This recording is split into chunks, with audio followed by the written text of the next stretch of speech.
د خیبر پښتونخوا ریسکیو 1112 محکمې له لوري د پیښور باچا خان نړیوال هوایي ډګر څخه د بهر هیوادونو نه راوړل شوو مړو جسدونو خپلو سیمو ته د وړیا لیږلو پروژه شروع کړې شوې ده. د دې پروژې پرانسته د مې په 13مه نیټه باچا خان هوایي ډګر کې د خیبر پښتونخوا د ریلیف صوبایي وزیر عاقب خان کړې ده. په دې موقع صوبایي وزیر عاقب خان ویلي دي چې په بهر هیوادونو په ځانګړي ډول خلیجي هیوادونو کې میشت پاکستانیان د هیواد مهمه شتمني ده او په سخت وخت کې د هغوی د کورونو ملاتړ کول د حکومت ذمہواري ده. د په خبره چې د غمزپلو کورونو لپاره اسانتیا برابرول د انسانیت خدمت دی او حکومت د ولس د خیر ښېګړې لپاره عملی ګامونه پورته کوي.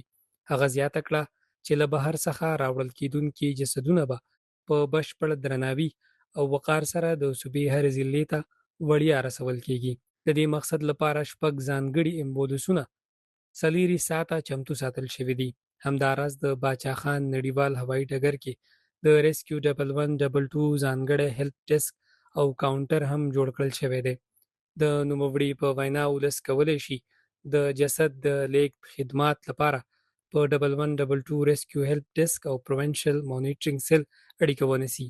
هغه ویلي چې د دې خدمت له امله به غمزپلې کورنۍ له مالي بوج څخه خلاصون ومومي او دا اقدام به بهرمیشتو پاکستانیانو ته د اعتماد او تحفظ احساس ورکړي.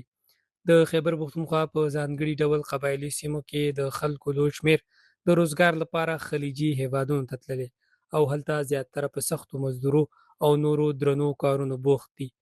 ډیری وخت هلته د مړو شوو کسانو جسدونه د پیښور هوایي ډګر ته راوړل کیږي چې بیا یې خپلو سیمو ته رسول د کورنو لپاره ډیر لګښت لري.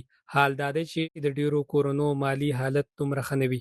په داسې حال کې د ریسکیو 1112 دا وړیا خدمات د ولس لپاره یو مهم او لوی اساني ګڼل کیږي.